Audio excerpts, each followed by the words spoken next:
et messieurs. Vous vous rappellerez certainement, c'était déjà il y a quelque temps, j'avais fait la revue d'un stylo de chez Visconti, modèle Medici. C'était un stylo qui avait, on va dire déjà une dizaine d'années. C'est le modèle un petit peu brillant que vous voyez en haut, à cet endroit ici.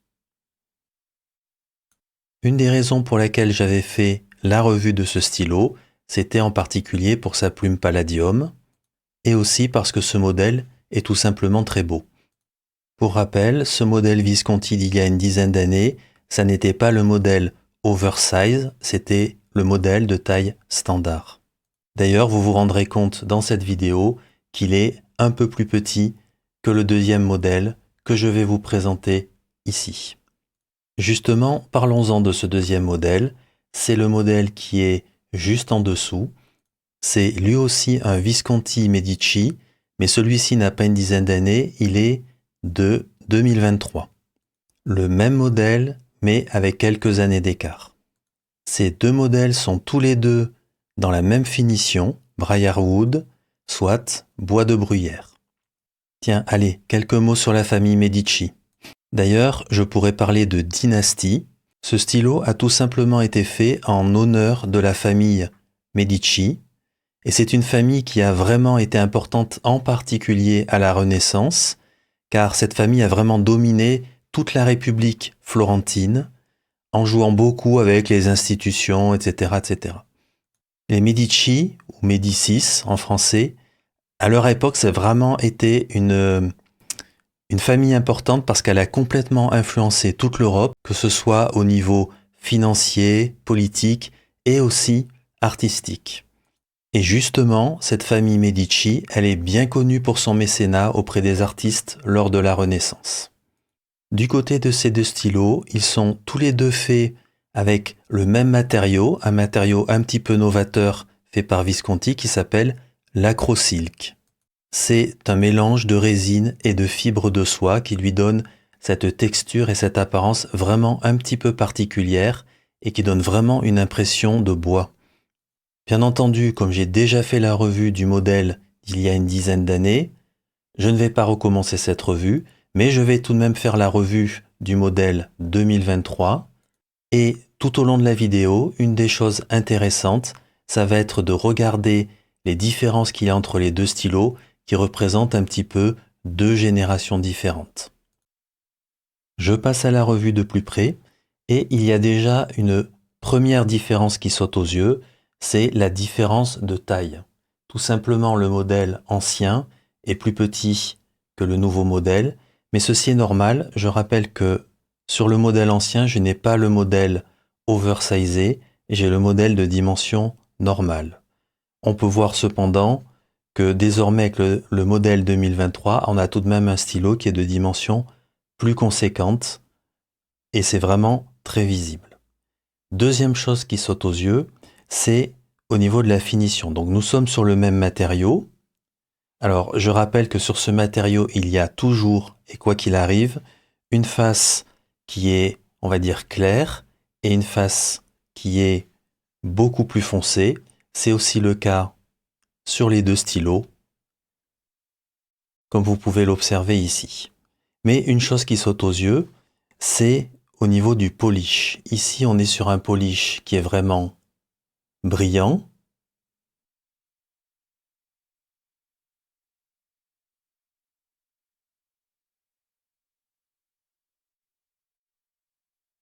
Comme on peut le voir. Alors qu'ici, on est vraiment sur un finish satin qui n'est pas du tout brillant. Alors évidemment, l'avantage d'une telle finition, à cet endroit ici, c'est que ça ne va pas laisser de traces de doigts, rien du tout. Mais je vous les mets côte à côte.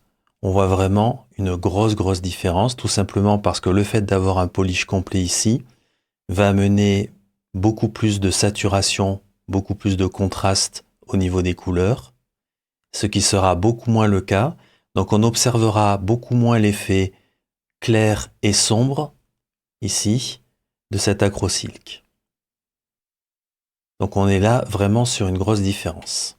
Et comme on regarde les clips, on voit aussi vraiment une différence au niveau des clips. Ici, on a l'impression que ça a été fait au laser, alors qu'ici, c'est vraiment gravé. Donc, il y a vraiment une différence au niveau de ces deux clips, à l'endroit où c'est écrit Visconti. On sent que le procédé a évalué. La deuxième chose qu'on observe à cet endroit-là, c'est l'anneau ici. Et là, on voit une grosse différence aussi. C'est qu'ici, on est sur un anneau complet, alors qu'ici, on est un peu comme si on était sur un métal forgé. C'est-à-dire qu'on peut voir au travers. Et ça n'est rien d'autre qu'une fenêtre d'encre. Et on verra, c'est aussi une différence entre ces deux stylos. On verra ça un petit peu plus tard. Donc ici, on a un très bel anneau, ouvragé, un peu comme du fer forgé. Et on peut voir l'encre à travers. Alors ici, on voit la fenêtre d'encre, bien entendu, mais on pourra voir l'encre à travers l'anneau ici. Dans les deux cas, on a des fleurs de lys. Je rappelle que la fleur de lys, c'est l'emblème de Florence. Et dans tous les cas, on est sur un stylo avec des facettes. De même, au niveau des finiales, on va avoir une belle différence. L'inscription sur le finial a changé, alors ce n'est pas facile de montrer les deux finiales en même temps. Mais ici, on peut observer le V2 Visconti, ce qui n'est pas le cas sur l'autre finial. De l'autre côté, RAS. On voit bien entendu ici facilement que le diamètre est beaucoup plus important, mais c'est le même type de finial. Maintenant que j'ai fait le tour un peu des différences d'un point de vue extérieur, on peut s'attacher à regarder le modèle 2023. Alors ici c'est doux, ça l'était beaucoup moins à cet endroit-là, on sentait les arêtes qui accrochaient, ici. Alors qu'ici c'est complètement doux, donc ça a été vraiment poli jusqu'au bout, même au niveau des arêtes. J'en profite pour vous montrer d'encore plus près ce bel anneau, très joli. Très beau travail ici de Visconti. Vous pouvez observer aussi le matériau qui est vraiment très beau et on dirait vraiment du bois.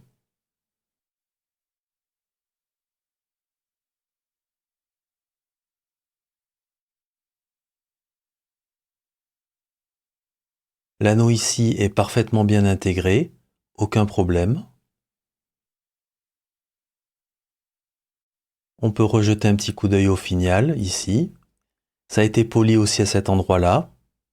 Vous pouvez le voir en visuel au niveau de la caméra. Donc c'est vraiment doux absolument partout au niveau du stylo, ce qui était nettement moins le cas sur ce stylo ici. Le clip, comme toujours, fonctionne parfaitement bien. Le clip classique des stylos Visconti qu'on connaît aujourd'hui.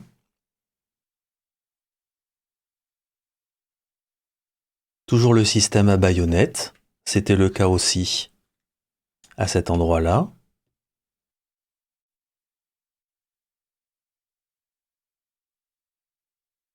Qui fonctionne parfaitement bien, aucun problème.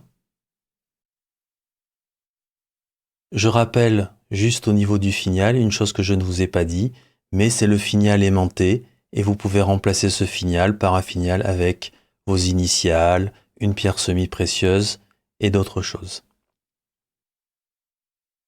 Donc vraiment impeccable au niveau de la finition, très joli et cet anneau est vraiment remarquable.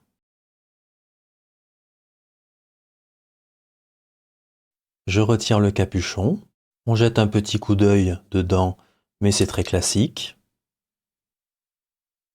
On voit un liner avec le méplate à cet endroit-là. Juste une petite chose à noter, c'est un petit peu fin à cet endroit-là. Et ça se réépaissit tout de suite. Alors ce n'est pas facile avec le focus de montrer l'intérieur d'un capuchon. Et comme vous pouvez voir, alors vous voyez les crochets ici du système à baïonnette. Alors ça ne se déforme pas. Donc c'est un matériau qui est tout de même assez solide. Voilà, c'est juste que c'est un petit peu fin à cet endroit-là. Et ici va s'arrêter le démontage du stylo. Parce que contrairement à ce stylo ici, on est sur un système, le fameux Power Filler, qui est un vague filler des stylos qu'on connaît bien aujourd'hui chez Visconti, qui fonctionne parfaitement bien. On notera que l'anneau est intégré au bouton et se retire avec le bouton. Côté pas de vis, aucun problème. Ici, il n'y a pas de jeu, ça tient très bien. Il n'y a aucun souci. On vise très bien, quasiment pas de jeu.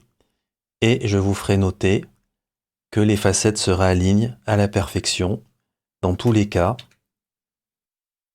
toutes les facettes sont alignées. C'était déjà le cas sur ce modèle. Grosse différence avec ce modèle, c'est qu'ici, on n'était pas sur un vague filler. On avait un espèce de convertisseur à cet endroit-là, ici, qui ne s'enlevait pas. On ne peut pas l'enlever, ici. Donc ce n'est rien d'autre qu'un espèce de convertisseur. Ici, il vaut mieux que ce convertisseur n'ait pas de problème. Qui fonctionne certes très bien, mais qui est quand même nettement moins efficace qu'un vague filler. Donc là, on est vraiment sur une très grosse différence. Le modèle est passé sur un vague filler, ici, à cet endroit-là. Prenons le temps tout de même de jeter un petit coup d'œil à la plume. C'est une finition ruthénium sur le Visconti 2023. Très très belle plume.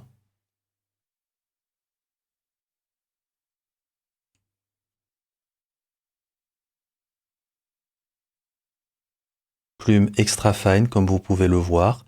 C'est la plume 18 carats de chez Visconti. Je vais mettre à côté la plume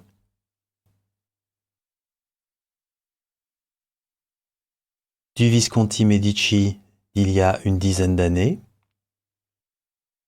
Alors, je rappelle, ce n'est pas le modèle oversizé qui avait une plume plus grosse. C'est le modèle normal.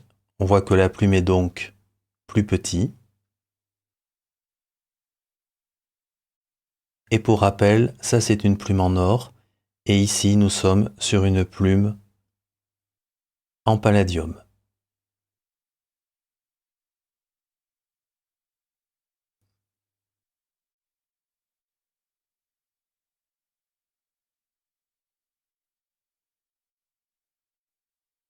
Chez Visconti, les vague fillers ne se démontent pas au niveau du grip, entre le grip et le corps du stylo. Donc la seule manière de retirer et de nettoyer à l'intérieur le corps du stylo et de regresser le piston si nécessaire, c'est de retirer la plume. La plume se retire sans aucun souci. Il faut 4 tours pour la retirer. Et à partir de ce moment-là, il faudra glisser un cure-dent, si vous voulez regresser, dans la chambre. Il faudra glisser un cure-dent à l'intérieur ici et appliquer la graisse au niveau du corps, ou tout simplement, si vous voulez retirer de l'encre ou autre chose, il faudra mettre de l'eau en passant par cette zone-là. C'est vraiment un magnifique stylo, absolument magnifique. Personnellement, j'ai une préférence pour cette finition. Ça donne vraiment l'impression d'avoir du bois. On a vraiment cette impression-là. Je vais le dire clairement, c'est un stylo qui est luxueux. Il n'y a aucun doute là-dessus. Tout est très bien fait, parfaitement bien exécuté. Je peux clairement le dire, ce modèle est un cran supérieur au modèle d'il y a une dizaine d'années. On sent vraiment une belle progression dans ce stylo. Par exemple, le vague filler, le magnifique anneau qui ressemble un petit peu à du fer forgé qui permet d'avoir une fenêtre d'encre et voir le niveau d'encre. Le clip, la manière dont est agencé le lettrage Visconti a clairement et nettement progressé. Personnellement, j'ai une préférence pour cette finition satinée, à la fois parce qu'elle adoucit un petit peu le contraste au niveau de la face noire et de la face claire de cet acrylique, mais en plus le toucher est vraiment extrêmement agréable. On démarre la pesée. Le Visconti Medici de 2023 fait, allez, on n'est plus très loin de 40 grammes sur la balance. Et le Visconti Medici qui a une dizaine d'années fait environ 32 grammes, soit environ 7 grammes de moins. On passe au capuchon. Ici, nous avons 12,6 grammes. Et pour le Visconti 2023, un petit peu plus lourd, environ 3 grammes de plus. On passe au corps des stylos. Le Visconti 2023, on va dire presque 24 grammes. Et le Visconti un petit peu plus ancien, 19,56, 19,5 grammes. On voit que, bien entendu, le Visconti de 2023 est plus lourd, ce qui est normal puisque le gabarit a augmenté. Ça reste encore un poids que je qualifierais de raisonnable, mais il a pris un petit peu d'embonpoint tout de même. On verra s'il est confortable au moment de l'écriture. Faisons-nous une idée des dimensions relatives par rapport à d'autres stylos de ce Visconti Medici 2023. Ici, nous avons un stylo Marlène c'est une édition limitée sur les philosophes. Vous pouvez d'ailleurs voir ici la tête de Socrate.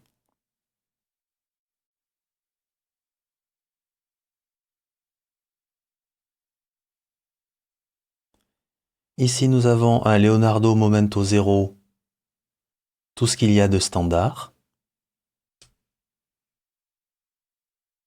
Ici, le Visconti Medici d'il y a 10 ans. Ici donc le modèle dont je suis en train de faire la revue. Ici, le classique Visconti Homo sapiens. Et l'usuel Lamy Safari à cet endroit ici, en point de référence.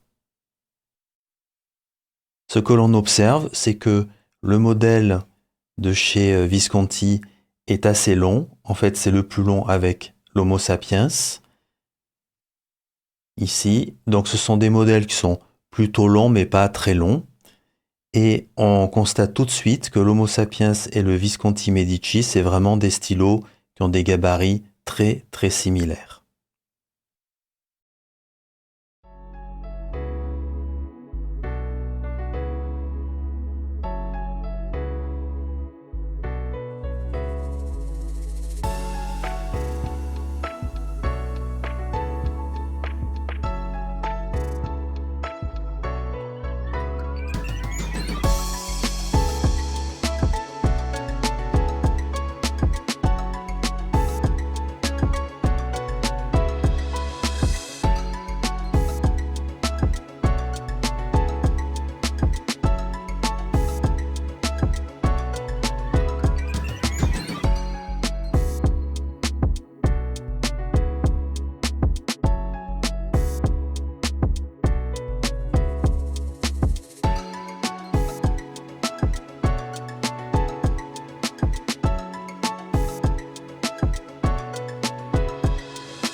Une fois les capuchons postés à l'arrière, on constate que ce sont toujours les deux Visconti ici, dont le Medici 2023 qui est le plus long, de très peu face au stylo Marlène. On peut constater que le stylo poste sans aucun problème, de manière sécure.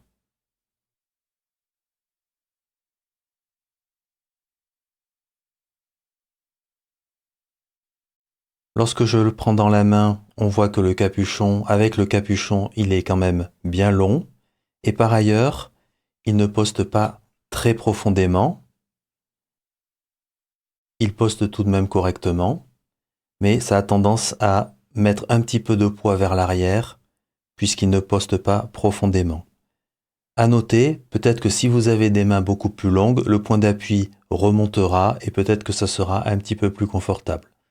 Dans mon cas, ici, le stylo a un petit peu trop de poids vers l'arrière, donc personnellement, c'est le genre de stylo que je ne posterai pas. Du côté du grip, je vais faire une petite comparaison rapide.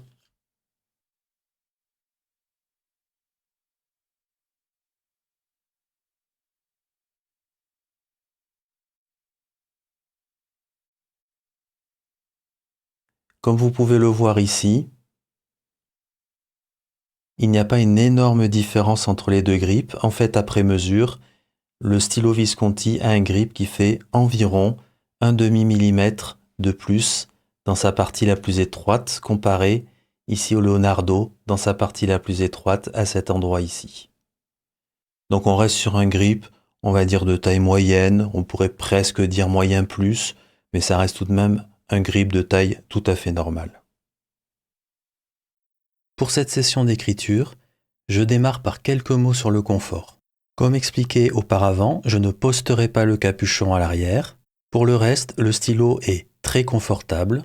Même sans le capuchon posté à l'arrière, il conviendra très bien à des mains longues. Comme vous pouvez le voir, il y a de la marge, sachant que j'ai des mains de taille moyenne. Le poids est bien contrôlé.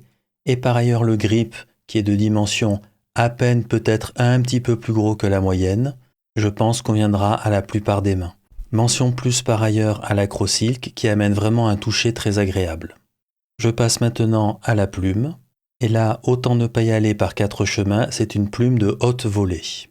En premier lieu, pour une plume extra fine, je dirais qu'elle écrit plutôt comme une plume F. Elle a du bounce, alors pas beaucoup de bounce, mais tout à fait suffisamment pour sentir que la plume a une certaine souplesse. On peut faire un petit peu de variation de trait, mais la plume n'est pas faite pour ça.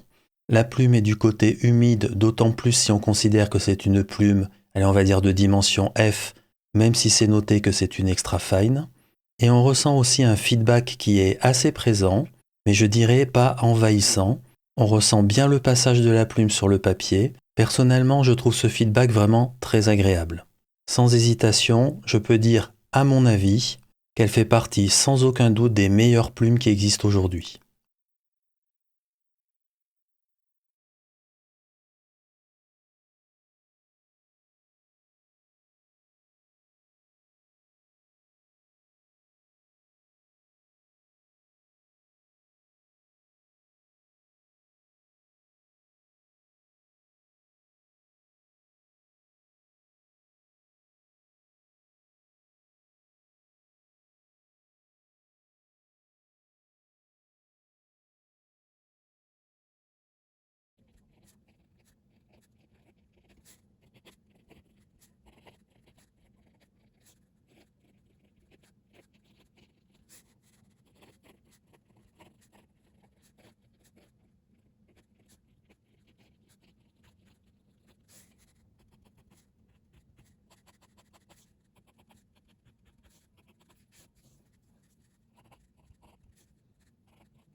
Je passe à la conclusion, une conclusion qui est vraiment très facile à faire. Le manufacturing est au top, l'aspect et le toucher, alors même si c'est plus arbitraire, ça dépendra de votre goût. Personnellement, j'aime beaucoup. Il y a une grosse attention à tous les détails. On commence par le fait qu'il y ait des facettes et que toutes les facettes s'alignent, quelles que soient les rotations du bouton à l'arrière pour le piston ou quel que soit le capuchon quand on remet le capuchon par le système accroché. L'anneau au centre dont on dirait réellement qu'il est forgé et qui laisse apparaître derrière la fenêtre d'encre pour pouvoir voir le niveau d'encre. On a, comme toujours chez Visconti, le système de remplacement du finial en haut du capuchon. La petite pastille métallique est magnétique, on peut la retirer et commander chez Visconti une pierre semi-précieuse ou une plaque avec vos initiales et la mettre à la place de ce Finial. Oui, et aussi j'ai mentionné l'anneau qui permettait de voir et d'avoir une fenêtre d'encre pour voir le niveau d'encre, mais cet anneau est de toute beauté.